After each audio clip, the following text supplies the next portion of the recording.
Muy bien, hemos estado en una serie de predicaciones que estamos estudiando 5 cositas. ¿Cuáles son esas 5 cositas? Las 5 solas. Cada vez que le hablan a uno como de las 5 solas y uno no está muy enterado del tema, se imagina que están aisladas, que como que está solita la gracia, solita la gloria de Dios. Podríamos llamarlas también las 5 compañeras, porque una sin la otra no, se necesitan mutuamente para poder coexistir estas realidades. Quien nos ha enseñado que solo la gloria se la hemos de dar a Dios es la Escritura. Quien nos mostró que solo a través de Cristo tenemos solo la gracia de Dios que nos da la salvación, no por obras, no por nuestros méritos, es la Escritura. Y quien nos cautiva e inflama esa fe que necesitamos también es la Escritura. Entonces todo esto, hoy vamos a concluir esta serie recordando esa última sola que nos falta, es la sola Escritura. Sola Escritura. Y quiero que vayamos a Lucas en el capítulo 24.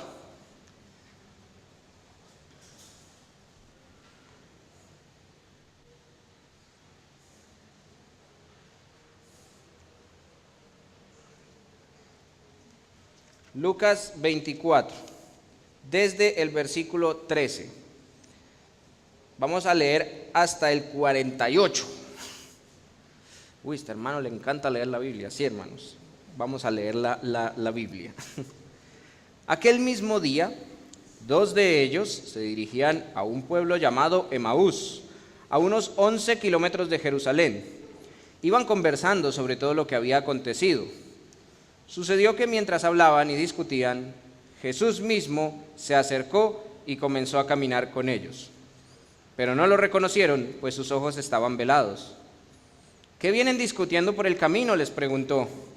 Se detuvieron cabizbajos, y uno de ellos, llamado Cleofas, le dijo: ¿Eres tú el único peregrino en Jerusalén que no se ha enterado de todo lo que ha pasado recientemente?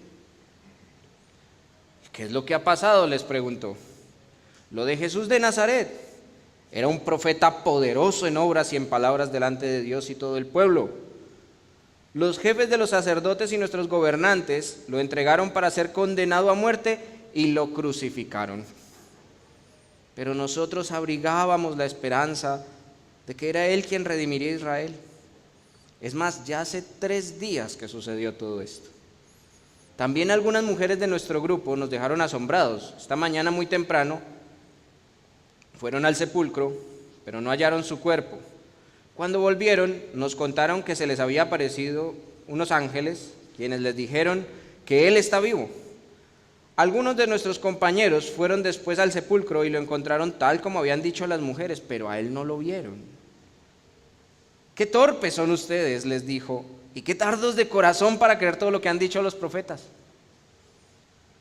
¿Acaso no tenía que sufrir el Cristo estas cosas antes de entrar en su gloria? Entonces, comenzando por Moisés y por todos los profetas, les explicó lo que se refería a Él en todas las Escrituras. Al acercarse al pueblo a donde se dirigían, Jesús hizo como que iba más lejos, pero ellos insistieron: quédate con nosotros, que está atardeciendo y ya casi es de noche. Así que entró para quedarse con ellos. Luego, estando con ellos en la mesa, tomó el pan, lo bendijo, lo partió y se lo dio. Entonces se les abrieron los ojos y lo reconocieron, pero Él desapareció. Se decían el uno al otro: ¿no ardía nuestro corazón mientras conversaba con nosotros en el camino y nos explicaba las Escrituras? Al instante se pusieron en camino y regresaron a Jerusalén. Allí encontraron a los 11 y a los que estaban reunidos con ellos. Es cierto, decían, el Señor ha resucitado y se le ha aparecido a Simón. Los 2 por su parte contaron lo que les había sucedido en el camino y cómo habían reconocido a Jesús cuando partió el pan. Todavía estaban ellos hablando acerca de esto cuando Jesús mismo se puso en medio de ellos y les dijo: paz a ustedes. Aterrorizados creyeron que veían un espíritu. ¿Por qué se asustan tanto?, les preguntó. ¿Por qué les vienen dudas? Miren mis manos y mis pies, soy yo mismo. Tóquenme y vean, un espíritu no tiene carne ni huesos, como ven que los tengo yo. Dicho esto, les mostró las manos y los pies. Como ellos no acababan de creerlo a causa de la alegría y del asombro, les preguntó, ¿tienen aquí algo de comer? Le dieron un pedazo de pescado asado, así que lo tomó y se lo comió delante de ellos. Luego les dijo, cuando todavía yo estaba con ustedes, les decía que tenía que cumplirse todo lo que está escrito acerca de mí en la ley de Moisés, en los profetas y en los salmos. Entonces les abrió el entendimiento para que comprendieran las escrituras. Esto es lo que está escrito, les explicó, que el Cristo padecerá y resucitará al tercer día, y en su nombre se predicarán el arrepentimiento y el perdón de pecados a todas las naciones, comenzando por Jerusalén. Ustedes son testigos de estas cosas. Padre, yo te ruego que hoy tu Espíritu Santo nos abra el entendimiento para ver en tus escrituras, y que seas tú dirigiendo, Señor, esta lectura y esta exposición, que podamos encontrarte a ti, Señor, y podamos encontrar tranquilidad y sustento en tus palabras. Que arda nuestro corazón cuando tú nos expones tu palabra, Señor. Que arda nuestro corazón, que el pecado sufra con el ardor y que nuestra nueva naturaleza se inflame, se llene de fe, se llene de valor al escuchar tus palabras. Amén. Ok. Cuando leemos este texto, nos tenemos que hacer una preguntita para poder ubicarnos nosotros. Uno usualmente cuando lee cualquier cosa o cuando le cuentan un chisme, a uno le encanta como congraciarse con uno de los sujetos, ¿cierto?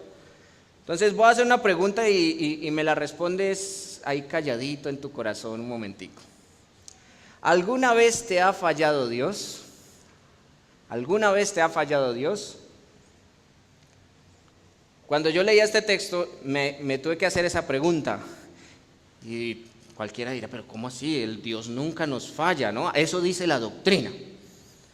El problema que lo diga la doctrina y que yo lo pueda predicar no quiere decir que en el corazón el 100% de las veces lo tenga claro.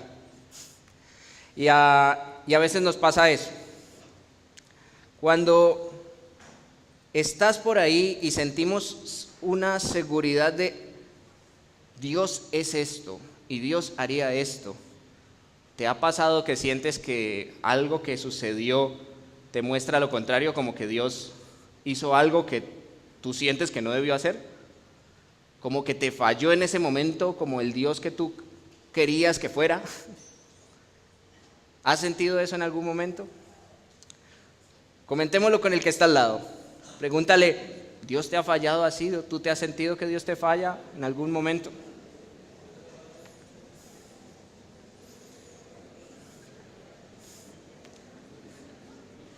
Díganle la verdad. ¿Tú sentías que Dios te ha fallado? Jamás, hermano, soy santo.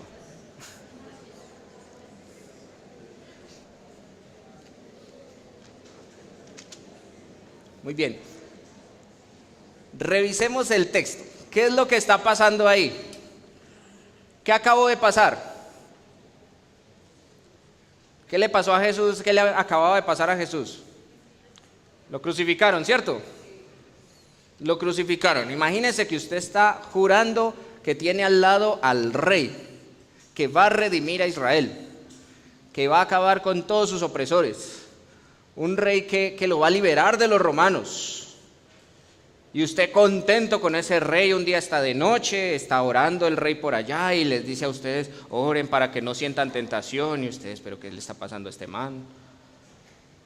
Entonces ustedes, bueno, oremos, pero resulta que se quedó dormido porque estaba haciendo mucho sueño, estaba muy cansado y el rey seguía por allá orando.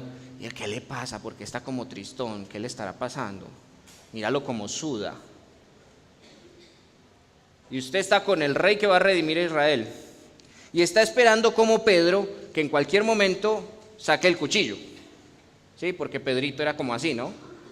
Entonces Pedrito era como encendido y estaba esperando que en cualquier momento, este man en cualquier momento va a mostrar su gloriosa forma y va a tener que enfrentar el problema. Y en ese momento llega una turba llena de palos y de cuchillos, con fuego, llena de soldados y dirigentes del pueblo. Y llegaron, ¿y dónde está Jesús? Y usted es Pedrito y piensa, ahora sí, le tocó sacar la espada. Entonces dice usted, ay Señor, sacamos las espadas. Y le mocha una oreja a un man, porque una oreja más para el reino de Cristo, ¿cierto? Y se siente así inflamado. ¿Y qué hace el rey? Usted logró un pequeño avance, una oreja menos, y el rey, ¿qué hace? Le sana la oreja al Señor. Y su avance. ¿Y qué pasó con ese rey? Le sanó la oreja. Ay, bueno, le sanó la oreja. ¿Qué pasó después? No cogió ninguna espada. Le dices a Pedro todo lo contrario, ¿no? Pedro, esto no se trata de espadas. Y él, ¿cómo así? ¿Cómo vas a redimir a Israel? ¿Y qué es lo que hace a continuación el rey? ¿Se enfrenta a toda esa turba furiosa y los acaba a todos? ¿Les muestra su gloria para que todos se arrodillen ante su majestad? No. ¿Qué pasó? Se lo llevaron. Se lo llevaron. Y ahí empieza el problema. Todos estos hombres estaban todos contentos y estaban diciendo, este es un profeta, este es de Dios, no, es que Dios lo va a proteger. Otros estaban diciendo, no, este es el Mesías, este es el Hijo de Dios, ¿cierto? Pedro lo exclamó con una felicidad impresionante. Así que cuando yo veo que se lo lleva todo el mundo y ya veo los cuchillos y veo que el rey no está haciendo nada, se lo llevaron para el juicio, están por allá diciendo mentiritas, ¿qué viene a mí? Estoy viendo que van a lograr su cometido y el rey sigue sin hacer nada. ¿Qué vendría a mí? Pánico, como el de ese muchacho que le cogieron la sábana y salió corriendo desnudo con tal de que no lo agarraran. Eso está en la Biblia. Como el del Pedro que se encuentra en medio del tumulto y por ahí lo empiezan a señalar. Yo como que vi a este con ese que van a enjuiciar allá. Y Pedro, el valiente Pedro que mochó oreja, ¿qué hace? ¿Yo? ¿Con él? ¿Cómo se te ocurre? No, me tienes que estar confundiendo con otro. ¿Está asustado o no está asustado? Se le quitó el aire revolucionario a Pedro. Porque llegó la hora de la verdad y quien esperaba a él que le diera la fuerza, las armas, los caballos y todo para acabar con todos, está allá, amarrado, esperando a que digan cuánta cosa se les ocurre. ¿Y cuál es la actitud de Jesús? Está allá. ¿Y tú eres el Hijo de Dios, tú eres el Mesías? Usted lo dijo. Y sigue la cosa así. Bueno, si lo llegan a intentar crucificar, al menos seguramente él se va a liberar. ¿Eso pasó? No. Lo golpearon, lo escupieron, lo mandaron por allá a morir en un madero, lo alcanzan a clavar y él está en medio de dos ladrones, todo el mundo burlándose, diciéndole, bueno, si eres el rey de los judíos, ¿qué está esperando para bajar? Y nada que baja. Y usted estaría a la expectativa, en cualquier momento, yo tengo fe, en cualquier momento se va a levantar de ahí, vamos. Y entonces llegamos a la parte difícil. Desde el mediodía y hasta la media tarde toda la tierra quedó sumida en la oscuridad, pues el sol se ocultó y la cortina del santuario del templo se rasgó en dos. Entonces Jesús exclamó con toda su fuerza, Padre, en tus manos encomiendo mi espíritu. Y al decir esto, expiró. Es increíble cómo ese pedacito me parece como tan cortico, tan repentino. Al decir esto, expiró.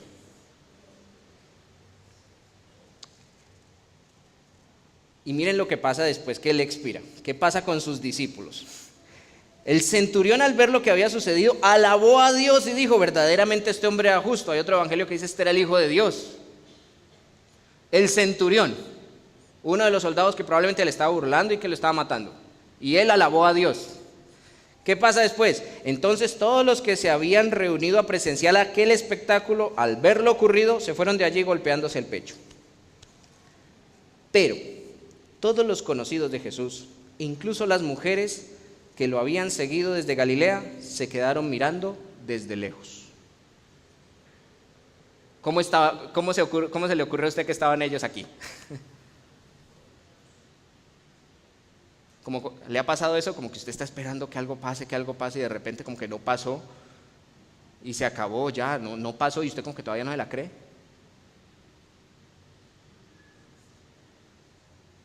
Así están los discípulos de Cristo, están perplejos. ¿Qué pasó aquí? ¿Qué fue lo que ocurrió acá? No entendemos. Y miren que aquí el tema es de cómo se afecta la fe de ellos y eso afecta también su conducta. Su conducta se ve afectada y su fe también. Pierde la esperanza y el que pierde la esperanza pierde también cualquier anhelo de si le obedezco, si funciono bien, si le presto atención a lo que dijo, me someto a ello. Y así es como encontramos a los discípulos. Lucas probablemente era griego y nos está planteando unos judíos de que ¿cuál era la presunción favorita de los judíos? ¿Qué presumían más? ¿Que se sabían de arriba abajo qué? Las escrituras, ¿cierto? Ellos, como nosotros, se reunían cada rato y los hombres discutían ahí las escrituras, las mujeres tenían derecho a escuchar nuestra sabiduría. Pero los hombres se ponían a discutir, casi que todos los días había lectura de la escritura y discusión. O sea que ellos se la pasaban estudiándola. Pero Lucas nos está mostrando unos hombres aquí que están aburridos, acabados, ¿no? ¿Y aquí qué pasó? Y miren qué es la actitud de los del camino de Emaús. Cuando Jesús les pregunta qué pasó. ¿No te enteraste del tal Jesús? Sí, Jesús ahí. ¿No te enteraste del tal Jesús? No, pues era un profeta, era poderoso en obras y en palabras delante de Dios y del pueblo. Todos creímos que iba a redimir a Israel, pero vea, lo mataron. 3 días lleva ya muerto. A los 3 días, ¿qué pasaba con los cadáveres en esa época? Eso ya no se hacía un caldo, ya estaban podriditos. Se imaginaban a Jesús, ya llevaba 3 días muerto. Entonces, imagínense qué estaban pensando ellos. No, todo lo que lo seguimos, Pedro mochó la oreja. Y mire, ya lleva 3 días muerto. Esa era la sensación que había. Entonces, aparece este capítulo 24 y vamos a ver qué ocurre con los discípulos de Jesús durante todo el capítulo 24. Preguntémonos a quién nos parecemos nosotros en el diario vivir, todos los días. Todos los días. ¿No te has preguntado por qué a veces me es más fácil desobedecerle y fallarle a Dios que obedecerle y cumplirle? Como que hay cositas en las que la flaqueza nos agarra desprevenidos y no hay problema. Eso a veces cuando uno peca la hace sin pensarlo 2 veces, sin problema, sabiendo que está mal. ¿Qué estará fallando ahí? Y cuando tú estás pensando acerca de quién es Dios en el momento en el que estás sufriendo, en el que no ves a Dios, ¿qué es lo que primero nos ocurre hacer? Razonemos. Y es lo que está pasando con los discípulos del camino de Emaús. Vienen charlando entre ellos. Y yo no sé si usted ha hecho ese ejercicio de discusión religiosa con alguien. Eso nos encanta, ¿sí? A la gente le encanta que uno tenga discusión religiosa con ellos. Entonces eso es una de nuestras conversaciones favoritas. En cualquier momento en el comedor, el tío, el primo y el abuelo empiezan a hablar de eso. Y funciona así. Bueno, si Dios es tan bueno, ¿por qué la gente sufre? Vea, yo pienso que es que la gente lo buscó sola. Sí, ¿será que lo buscaron? ¿Y qué hay de los pobres niños inocentes? ¿Qué está pasando ahí? Señor, si tú no quieres que yo sufra y que entre en este dolor de que me falte comida y todo eso, ¿por qué el sueldo no me llegó? ¿Por qué le retrasaron el pago? ¿Por qué tú permites eso a uno de tus hijos? ¿Qué estás haciendo ahí? ¿Con quién estás conversando? Con mi propio corazón. Estoy emocionalmente abatido y estoy conversando con lo que yo mismo ya sé y pienso acerca de Dios. Usualmente tenemos esa costumbre, construir una imagen de Dios sobre nuestros valores morales, sobre nuestro carácter. Por eso cuando una persona vamos a evangelizar, creemos que hay que como convencerlo de Dios como si fuera un producto, que le guste.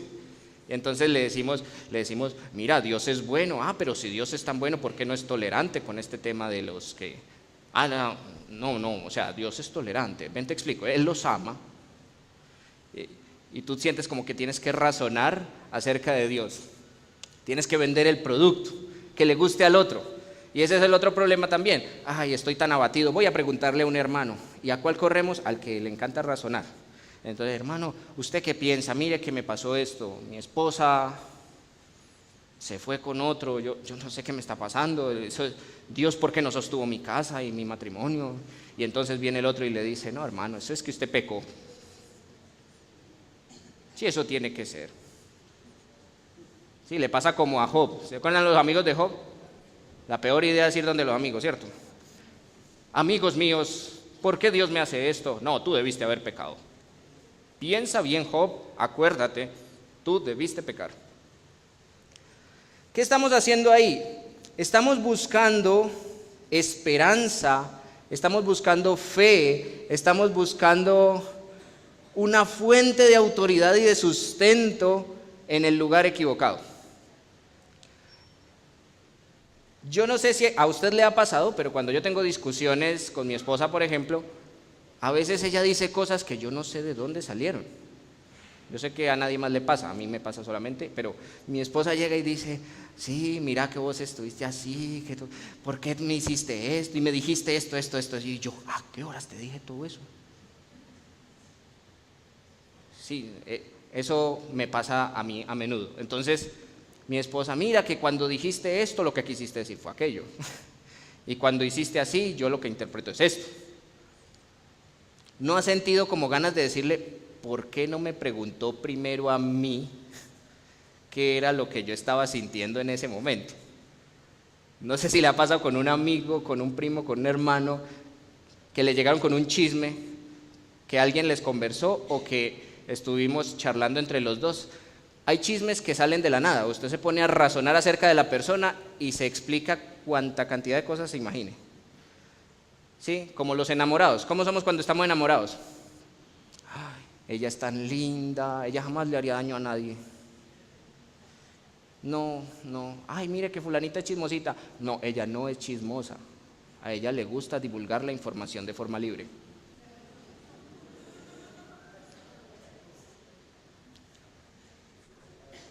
¿Cuál es el problema ahí? Que cuando la conocemos de verdad, ¿con quién nos vamos a encontrar?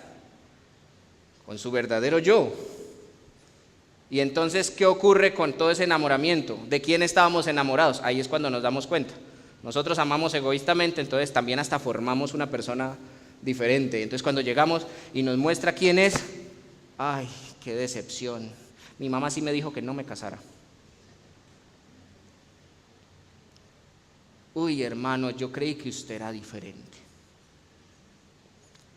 Pasa lo mismo cuando tú estás haciendo lo que hacen los del camino de Emaús. ¿Qué iban haciendo ellos? ¿Quién me lo puede leer por ahí?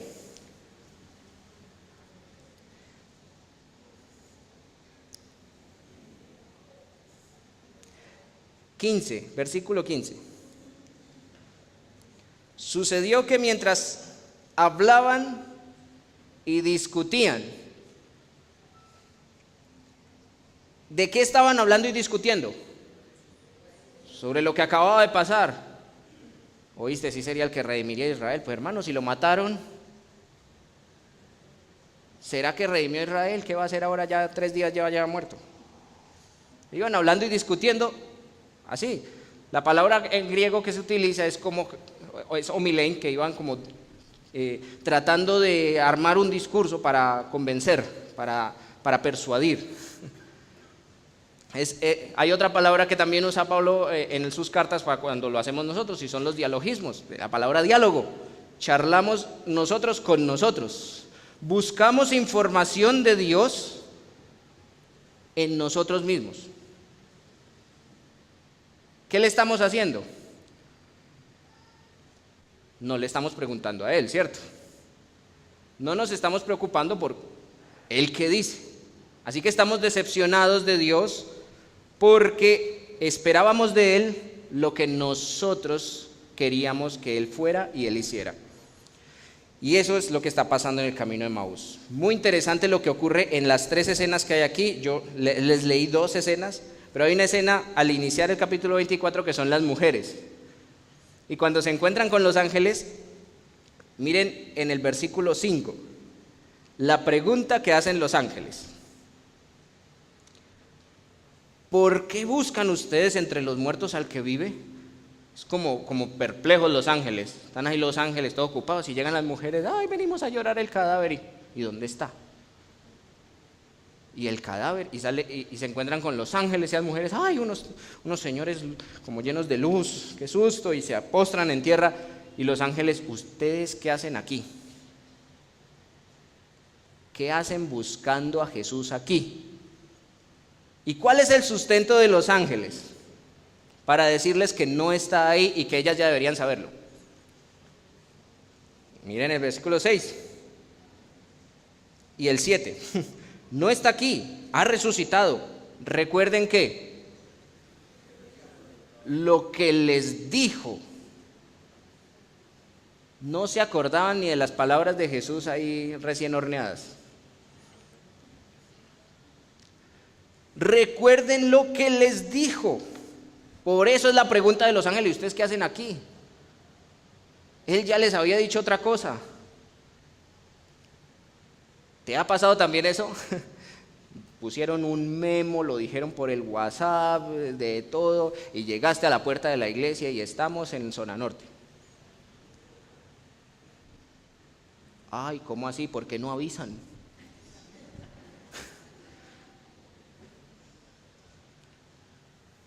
Fue lo que pasó aquí. Jesús ya les había dicho. ¿Se acuerdan la escena? Están ahí sentados, muchachos, me van a matar, pero frescos, yo resucito. Y yo no sé qué estaban charlando, qué estaban comiendo, pero vea, lo fueron a buscar a los 3 días. El Hijo del Hombre tiene que ser entregado. Cuando Él les dijo esto, el Hijo del Hombre tiene que ser entregado en manos de hombres pecadores y ser crucificados, pero al tercer día resucitará. Ya estaba ahí. Pero no solo lo había dicho Jesús. Todos estos que están sucediendo acá son judíos. Haga de cuenta un cristiano tal como nosotros. Leemos la Biblia juiciosos todos los días, porque yo sé que todos lo hacemos. Todos los días estamos pendientes de las palabras de Dios. Siempre nos preguntamos qué haría Dios, ¿cierto? Y aquí en la iglesia tenemos Evi y discutimos la palabra y charlamos y nos alimentamos de ella. Estos judíos no eran diferentes a nosotros en ese aspecto, pero había un pequeño problema, y es que buscaron en la fuente equivocada la esperanza y la realidad de qué era lo que estaba pasando en ese momento.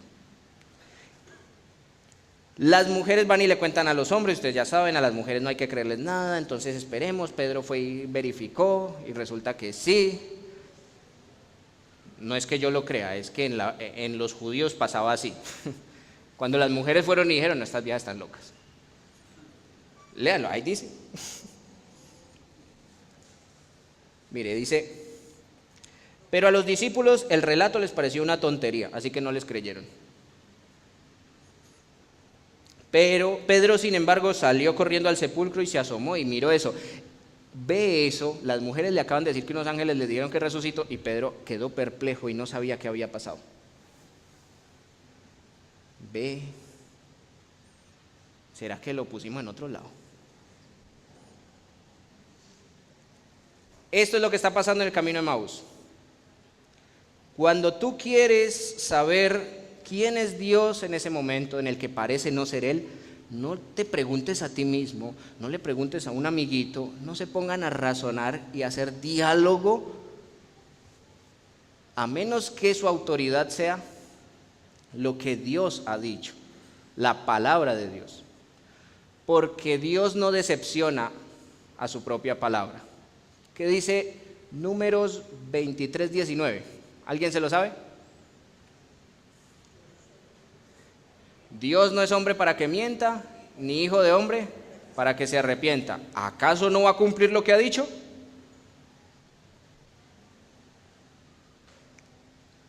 Y Dios no ha mentido. Esta es la verdad. Aquí está escrita. El día que te falló, pregúntate si fue un Dios falso el que te falló. Porque tal vez tú estabas construyendo un Dios, una imagen de Dios, pero no lo estabas buscando a Él. Esta es la fuente de donde debemos sacar la información, la esperanza, la conducta acerca y para el Señor. Es de aquí. Entonces yo no voy por la vida pensando simplemente si esto es bueno o malo según mi criterio. Yo le pregunto ¿a quién? A la palabra de Dios. Y eso es lo que sucede a continuación. Hagamos un ejercicio de marketing personal. Usted es el Mesías, está junto a un par de señores que no se han dado cuenta y usted les tiene que mostrar rapidito que es el Mesías para que tengan fe. Marketing personal, ¿sí o no? ¿Cómo hace usted para explicarles eso? ¿Cómo les muestra ya para que crean? Sea franco. Usted le quiere mostrar a una chica que usted es capaz de levantar aquella piedra, ¿usted qué hace? Querida mía, escrito está que puedo levantar esa piedra. ¿No, cierto? ¿Qué haría usted? Yo no sé, yo soy el Mesías, yo levanto muertos, yo sano enfermos, puedo salir flotando si quiero. Entonces, yo personalmente, ¿qué hubiera hecho? Soy yo, vea. Una palomita o alguna cosa. ¿Qué habría hecho usted? Hoy día, ¿qué habríamos hecho? Miren, tengo el logo. Sí, tengo el logo acá. Tengo la barbita como siempre me la corto. ¿Por qué no me reconocen? ¿Qué hace Jesús cuando es hora de mostrarles que lo que está pasando es exactamente lo que demuestra que Él es el Mesías? Se los remite a la Escritura. En una discusión con alguien que apenas está empezando a entender la fe y que usted quiere convencerlo, usted lo primero que hace es tratar de convencerlo diciéndole, vea que aquí lo dice, vea, aquí lo dice clarito. ¿O usted siente que esta no es suficiente? Si usted es como yo, como dice el pastor, a mí me ha pasado que siento como que a esta le falta un poquito de argumento moderno, entonces como que hay que charlar primero con él y sí, saquemos unos versículos, pero unos versículos como que moldeen bien el argumento. Pero yo no le digo, mire, aquí está escrito que eso iba a pasar y aquí está escrito que solo a través de Cristo se perdonan los pecados, con esto debería ser suficiente. Con esto debería usted creer, esta es suficiente. Jesús lo remite a la palabra. Entonces, ¿qué es lo que hace Jesús? Cuando escucha toda esa frustración de sus discípulos, la reacción de él, ¿cuál es? Ay, pobrecitos. Sí. ¿No es cierto? ¿Qué les dice? Léanlo, ahí está. 25. ¿Qué dice el versículo 25?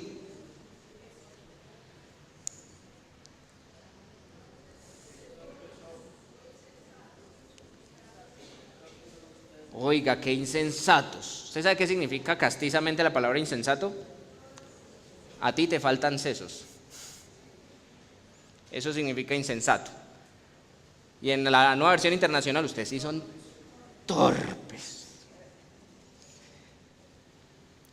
La reacción de Jesús se parece un poco a la de los ángeles. Que los ángeles están como, ¿y ustedes qué hacen aquí? Y Jesús, ay no, y esperamos que Él redimiera a Israel, pero vea, 3 días lleva ya muerto, ya no sabemos qué hacer. Y Jesús,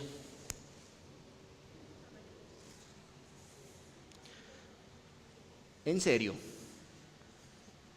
a lo bien. Qué torpes son ustedes, les dijo, y qué tardos de corazón para creer todo lo que han dicho los profetas. Si usted no cree lo que dice la Biblia, ¿qué reacción hay en usted?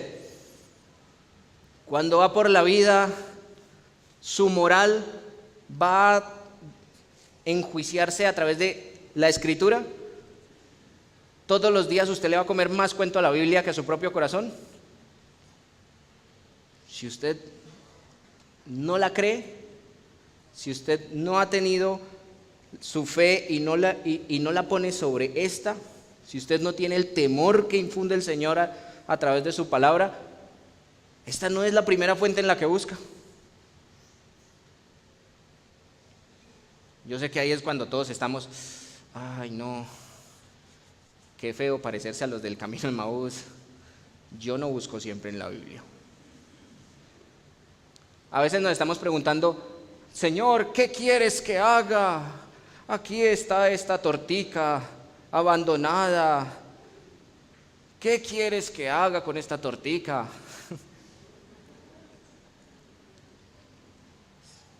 Y ahí dice, no tocar. Y dice, propiedad de fulanito de tal. Y usted es sutanito. Señor, ¿qué esperas que haga con esto aquí? Mándame una señal. Y la señal no llega y, oh Señor, no respondes. He de tomarla.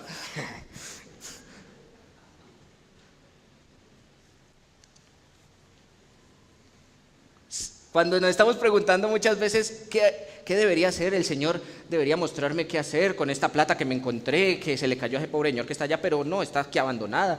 Cuando estoy imaginándome qué debería hacer cuando en mi trabajo alguien está haciendo algo que es muy corrupto, lo hizo enfrente mío y me dijo, shh.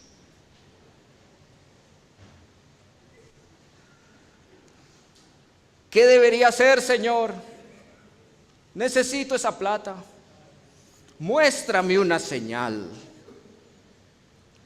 ¿Estoy buscando en la fuente correcta la respuesta?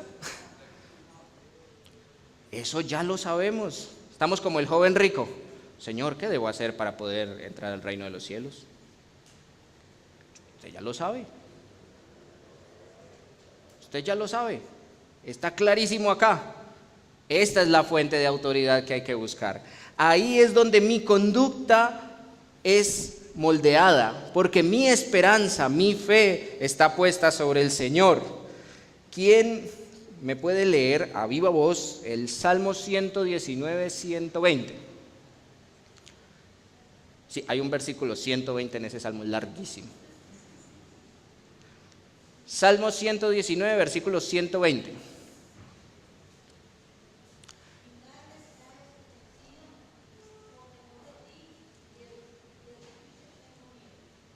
¿Sí escuchan eso? Todo el Salmo 119, ¿de qué habla? De la palabra de Dios. Muchas gracias. De la palabra de Dios. Y ahí dice que mi cuerpo se ha estremecido. ¿Cómo dice la nueva versión internacional? Mi cuerpo se estremece, ¿por qué? Por el temor que me inspiras. Y luego dice ¿qué? Siento reverencia por tus leyes. El que teme a Dios, respeta su palabra. Y siente el temor, Dios mío, es que Dios es más grande que esto. Dios es más grande que cualquier otra cosa. Y es Él el que me ha dicho, me sostendrá ahí mismo. ¿Y cómo me sostendrá? ¿Siguiendo a quién? Siguiendo sus palabras. Siguiendo lo que Él me ha dicho, siguiendo lo que Él me ha mandado. Así que Jesús tiene esta reacción: qué torpes son ustedes, les dijo, y qué tardos de corazón para creer todo lo que han dicho los profetas. ¿Acaso no tenía que sufrir el Cristo estas cosas antes de entrar en su gloria? Entonces, comenzando por Moisés y por todos los profetas, les explicó lo que se refería a Él en todas las Escrituras. Y si vamos adelante, tenemos cuando se le aparece a los discípulos, pasa a ustedes y todos, uy, un fantasma. Y entonces él le dice, no soy un fantasma, venga, toque. Y ellos tocan, y uno dice, mira, les está mostrando evidencia física, tan científico Jesús. Y entonces les dice, venga, deme alguito de comer.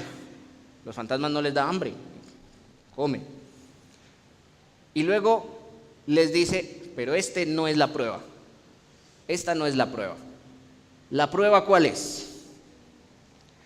Cuando todavía estaba yo con ustedes, les decía que tenía que cumplirse todo lo que está escrito acerca de mí en la ley de Moisés y los profetas y en los salmos. Entonces les abrió el entendimiento para que comprendieran las escrituras y les dijo, esto es lo que está escrito. ¿Qué estaba haciendo Jesús en todo momento durante este pasaje y durante todos los evangelios? Él constantemente cita algo para su conducta y para su fe. ¿Y qué es? La escritura. La pone como autoridad. Jesús habría dicho, no es necesario morirme o algo así. No. Se entrega. La razón por la que este rey tuvo ese comportamiento es porque estaba completamente sometido a la palabra de Dios, la ley de Dios, la escritura. Para el Mesías es más que suficiente lo que dice la escritura. ¿Por qué para ti no? ¿Por qué no es suficiente? ¿Por qué para estos discípulos no lo era? Examina el corazón y pregúntate acerca de esto. ¿Temo a Dios? ¿Respeto su escritura? ¿Respeto sus palabras? ¿Siento que son tan reales que me puedo entregar a ellas? ¿Puedo entregar mi conducta a ellas? ¿Puedo entregar mi esperanza en ellas? ¿Será que sí? ¿Qué opinan? ¿Dios cumple lo que promete? Sí. No lo que tú dices que promete porque se te ocurrió un día, ¿no? Dios es bueno, entonces me ha prometido. Sino lo que Él prometió verdaderamente.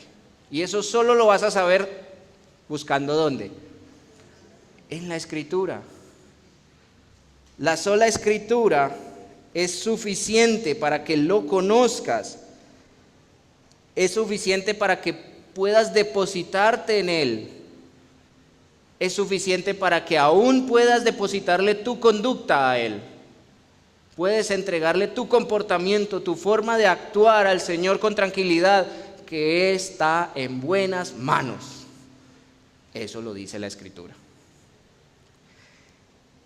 Y eso es lo que hace Jesús aquí. En lugar de mostrarles milagros, en lugar de mostrarles un truco de magia, o como le tocó con Tomás, ¿no? Vea, mete el dedito. Uy, ahí todavía tengo la herida del clavo, mira. Él los remite a la Escritura. Miren, lo importante aquí en este momento no es, está vivo, sino, ¿por qué está vivo? Para cumplir, para que se cumpliera, para que todas las palabras de Dios sean verdaderas, dignas de confianza, para que ustedes puedan depositar su fe en lo que ya ha dicho el Señor. Al final de todo este conflicto en el que hay unos discípulos muy tristes, en que ni se acuerdan que les dijo que al tercer día están de luto, Jesús se les aparece y les dice, no deberían estarlo porque la Biblia ya dice esto. Y es ahí cuando tú te tienes que preguntar, cuando suceden esos momentos de aflicción, cuando pasan esos momentos de gran tensión en tu vida, que no sabes dónde está Dios, que sientes que te está fallando, ¿dónde estás? Que no falta el que te pregunta, ¿y dónde está tu Dios? Sí, porque no falta el que lo vea uno en una mala situación económica y lo primero que pregunta, ¿y usted no era cristiano? Igualito pues que a los pobres mártires todo el mundo, ¿y dónde está tu Dios? Yo tengo aquí mi plata. ¿Y tu Dios dónde está? Y resulta que usted deposita su fe es en la plata que le da Dios, no en Dios. Y entonces, Dios, ¿dónde estás? ¿Qué debo hacer? Estoy enfermo. ¿Para dónde agarro? Señor, sáname. Yo sé que seré sano porque me sanas. Y nada que se sana. ¿Dónde está su Dios? Otra vez este man. Entonces, cada vez que te estén pasando las cosas que te hacen pensar, Dios aquí me falló por X o Y motivo, pregúntale a Él, Señor, ¿dónde estás? Muéstrame. Se me olvidó algo que ya me dijiste. Recuérdamelo. Muéstramelo. El día que te dé miedo obedecerle a Dios porque hay una consecuencia entre los hombres que aterra, como le pasó a Pedro, como le pasó a los discípulos que salieron huyendo, la Biblia dice literalmente todos lo abandonaron. Cuando suceda eso, ¿dónde voy a buscar la fuerza para quedarme ahí y decir yo estoy con Él? Aquí está.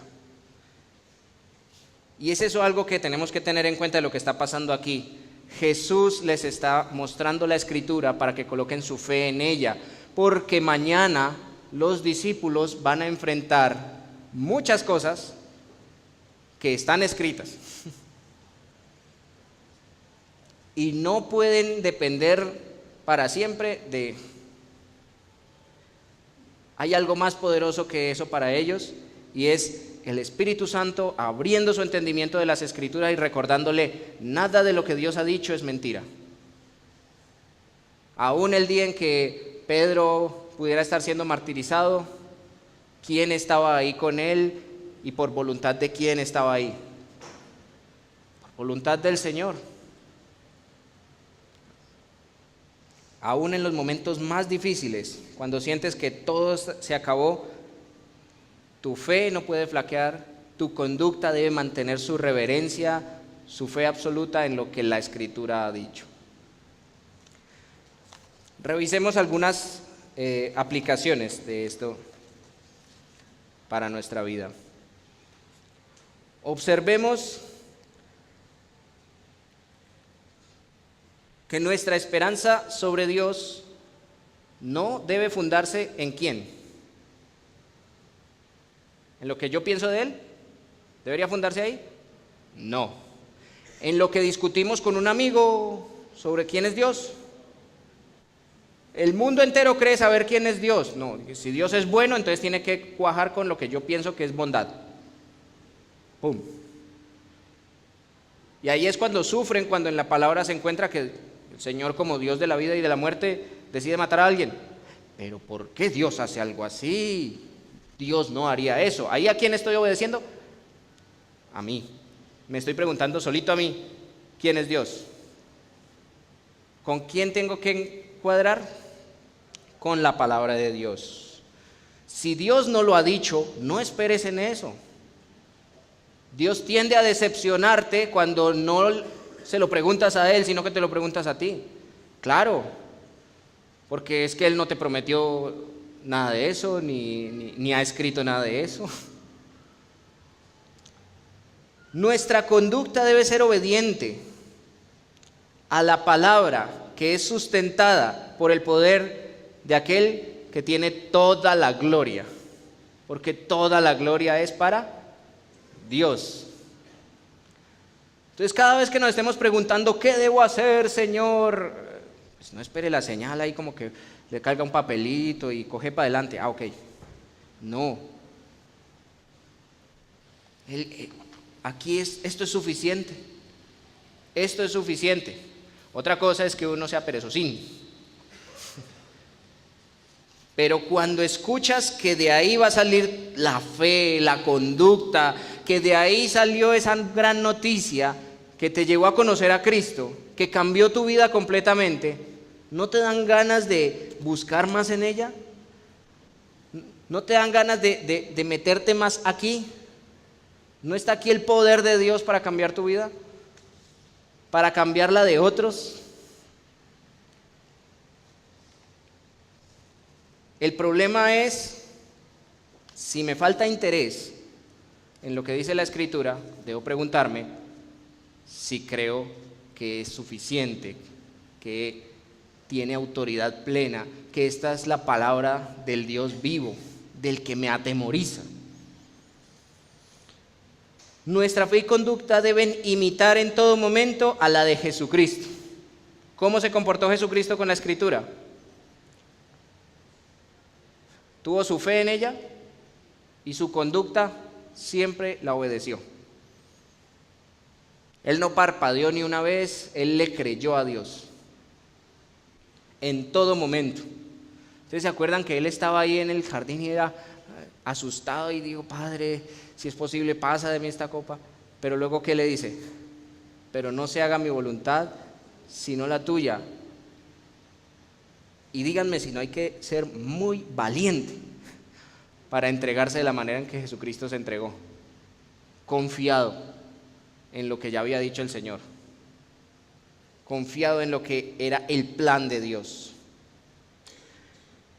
La Escritura es la autoridad y evidencia suficiente para que la fe se despierte, se renueve y fortalezca para una conducta santificada. ¿Qué quiere decir esto?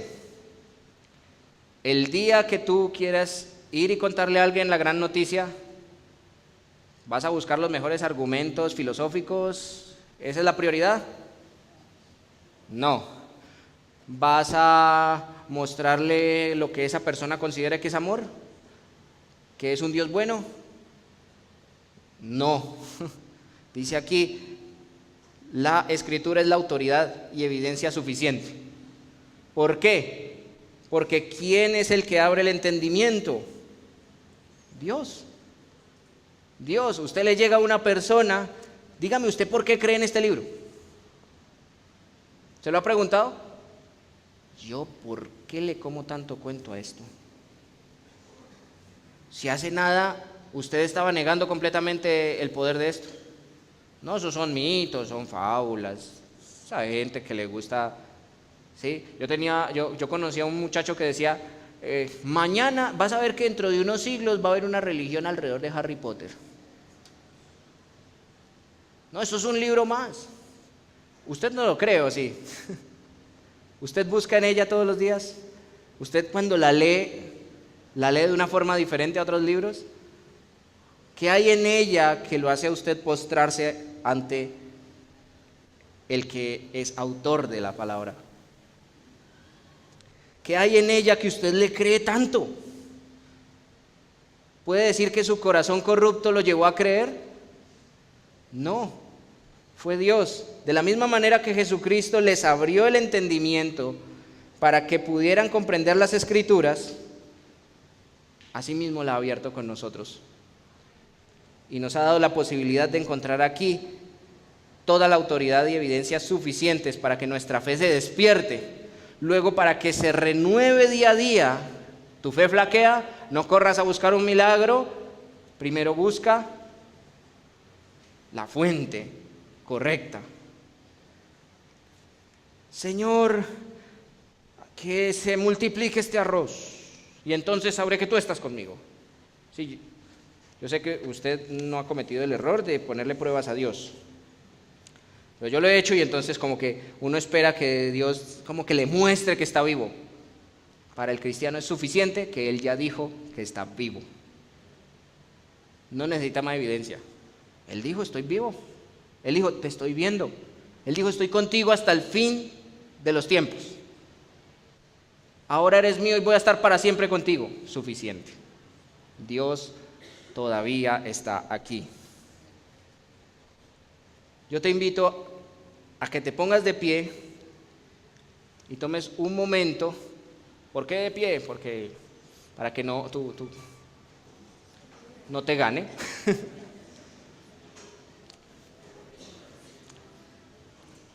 Cierra los ojos por un momento y medita el día de hoy. Solo la Escritura ha sido suficiente en todo momento en mi vida. Quizá tengas que arrepentirte y creer. Eso era lo que predicaba Jesús. El Evangelio del reino. El reino de los cielos se ha acercado, arrepiéntanse y crean. La Escritura es suficiente Padre, yo te doy gracias por tu palabra. Te doy gracias, Señor, porque nos diste a conocer a tu Hijo en el testimonio de tu palabra. Nos diste a conocer tu obra maravillosa, Señor. Nos has mostrado cuánto has hecho, cuánto has prometido, Señor, para tu gloria. Y nos has mostrado, Señor, un camino más excelente. Nos has enseñado a amar como tú amas a través de ella. Nos has enseñado, Señor, a obedecer como tú obedeciste a través de ella, Señor. Nos has mostrado que tu iglesia no caerá y será victoriosa al final de los tiempos a través de ella, Señor. Nos has mostrado que obedecerte a ti, Señor, vale la pena. Es garantía, Señor, para una vida santa, apropiada, Señor, a lo que tú eres. Nos has dado el honor, Señor, de representarte a ti, cargándola, llevándola en nuestro corazón, leyéndola, Señor, a otros. Y todo este regalo que hay en tu palabra, Señor, tampoco lo merecíamos. No merecíamos que nos dejaras tan maravilloso testimonio y aún así aquí está recordándonos quién eres tú y qué has hecho por nosotros cada día, recordándonos qué es lo que esperas de nosotros y también dándonos la esperanza firme de que tú eres el que sale victorioso todos los días en nuestra vida. Bendito seas, Señor. Hoy te ruego que nos perdones por todas aquellas oportunidades, Señor, en las que confiamos más en cualquier otra fuente. Confiamos más en nuestro razonamiento, en libros, en lo que dijo alguien que es muy elocuente, porque nos confiamos, Señor, de una discusión que tuvimos, porque nos incluso gloriamos, Señor, en nuestros argumentos y dejamos de lado tu palabra, Señor. Yo te ruego, Padre, que hoy despiertes en cada uno de nosotros fe, comprensión, Señor, y obediencia a tu santa palabra. Acompáñanos, Señor, en esta semana. Bendice, Señor, nuestros hogares con tu escritura. Bendice nuestras vidas. Estamos en tus manos y estamos seguros, porque lo ha dicho tu palabra. Amén.